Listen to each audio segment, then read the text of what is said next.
Good morning. My name is John Ortiz. I am 38 years old. I currently live in a rural area of the municipality of Saboya. At the moment, I am studying agronomy.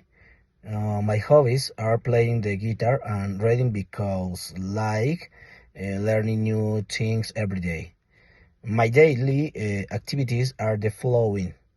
I wake up at 5:45 in the morning. Then I take a shower and get ready.